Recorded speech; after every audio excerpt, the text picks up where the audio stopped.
चलो सबसे पहले आज जानना है टेंस के बारे में। किसके बारे में? टेंस के बारे में। हिंदी में इसे कहते हैं काल। क्या कहते हैं? काल कहते हैं। अब ये टेंस के बारे में जानेंगे, टेंस होता क्या है। तो टेंस के बारे में जानने से पहले हम देख लेते हैं कि टेंस होता है क्या, इसका मीनिंग क्या होता है। इसको हिंदी में हम काल कहते हैं। क्या कहते हैं? काल कहते हैं। इसका 3 पार्ट होता है। कितने पार्ट? 3 पार्ट होता है। सबसे पहला जो पार्ट है इसका नाम है आपका प्रेजेंट टेंस। क्या नाम है? Present tense. दूसरा आपका पास्ट टेंस। तीसरा फ्यूचर टेंस। अब इसको हिंदी में कहते हैं वर्तमान काल, इसको भूतकाल, इसको भविष्य काल।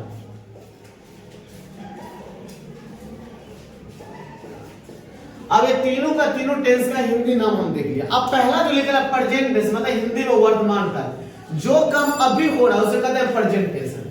जो काम अभी हम वर्तमान में कर रहे हैं, जैसे एग्जांपल में मैं पढ़ा रहा हूं, मैं पढ़ा रहा हूं, ये क्या है? वर्तमान काल, मतलब प्रेजेंट टेंस है।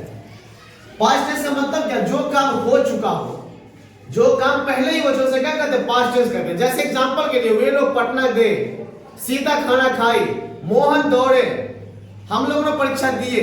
तो ये जो आपका ऐसे कहते हैं पास्ट टेंस, जो काम पहले ही हो चुका। तीसरा आपका फ्यूचर टेंस, हिंदी में कहते हैं भविष्य काल। हिंदी में क्या कहते हैं? भविष्य काल।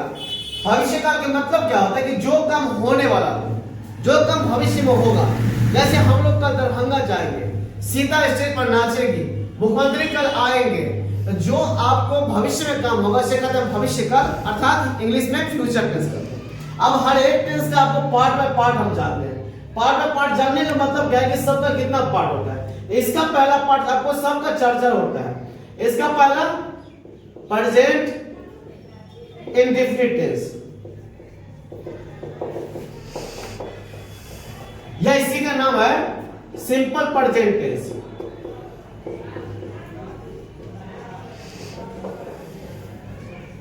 दूसरा नंबर प्रेजेंट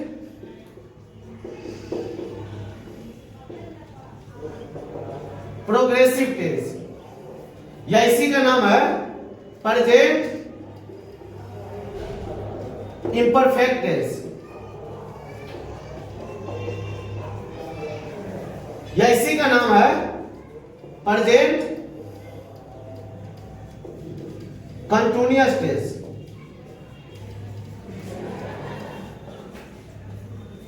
ठीक, ये अभी 3 लिखे हैं, चौथा 2 लिखे हैं, अब तीसरा और चौथा लिखना बाकी है।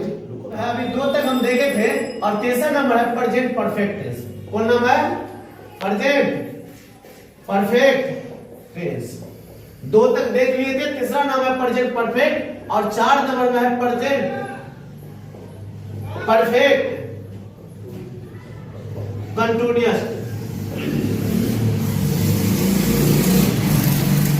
अब आप जानना स्टार्ट करते हैं। सबसे पहला जानना स्टार्ट करते हैं simple present tense. Simple present tense, इसका आपको पहचान क्या होता है? कैसे पहचानना है कि ये सिंपल प्रेजेंट टेंस है? आपको कैसे पहचान में आएगा कि ये सिंपल प्रेजेंट टेंस है? तो पहचान के लिए याद रखना कि अगर कोई हिंदी वाक्य है, अगर किसी हिंदी वाक्य के अंत में ता हूं, ती हूं, ता है, ती है, ते है इत्यादि लगा दे। अगर किसी हिंदी वाक्य में अगर अंत में ता हूं, ती हूं, ते है, ता है, ती है इत्यादि अगर लगा रहे, तो इस प्रकार के वाक्य का जो अनुवाद है, ट्रांसलेशन जो है, सिंपल प्रेजेंट टेंस में बनाएंगे।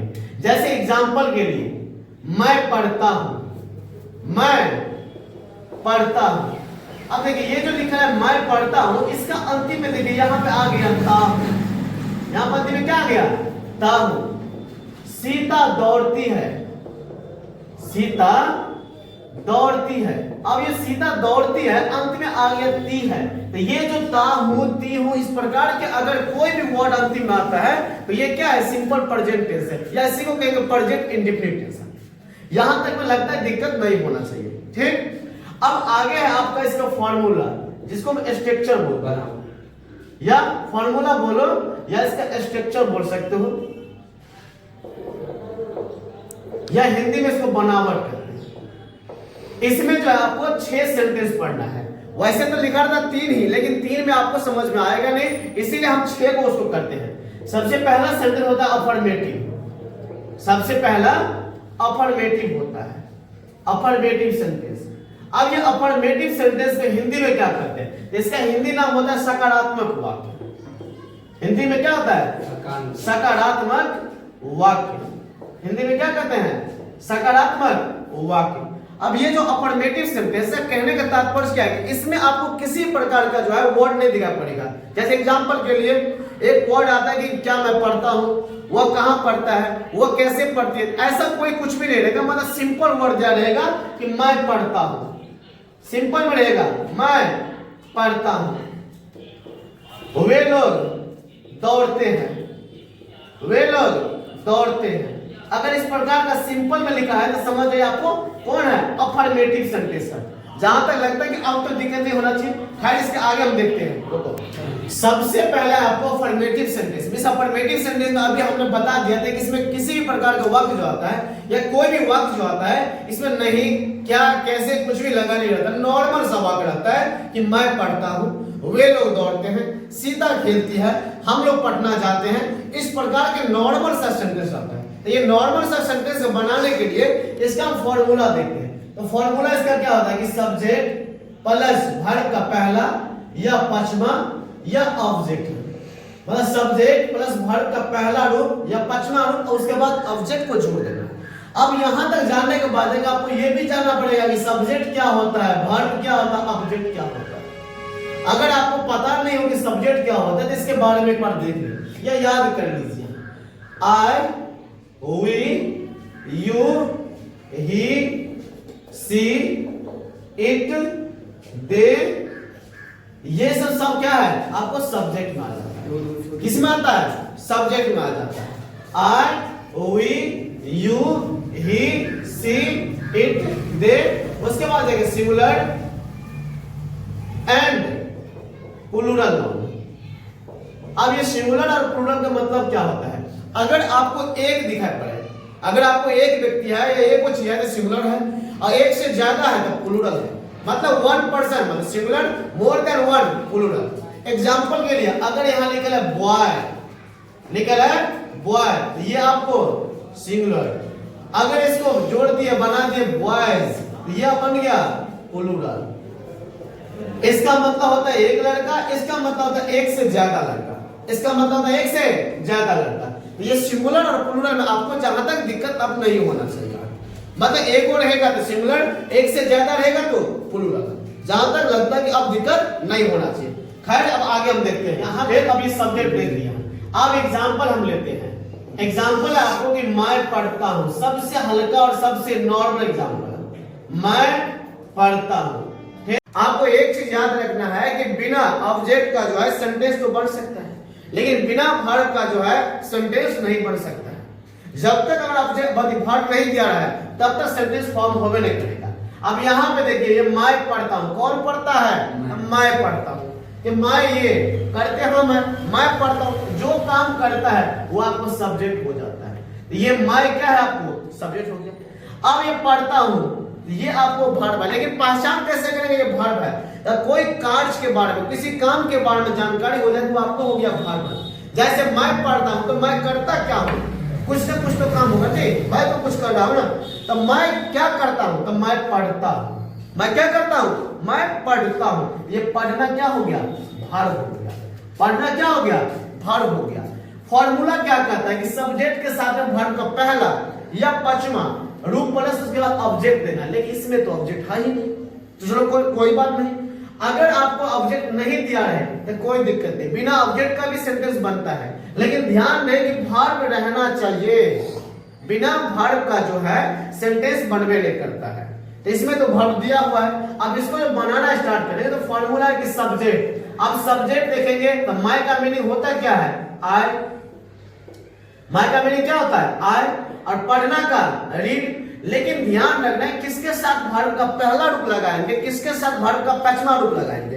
तो आई के साथ वर्ब का पहला रूप लगते हैं, ये चीज आपको लिख लेना है। हम अभी लिख देते हैं किसके साथ वर्ब का पहला रूप। यहां नोट करके एक चीज आप नोट डाउन कर लीजिएगा, I, we, you, they and plural noun,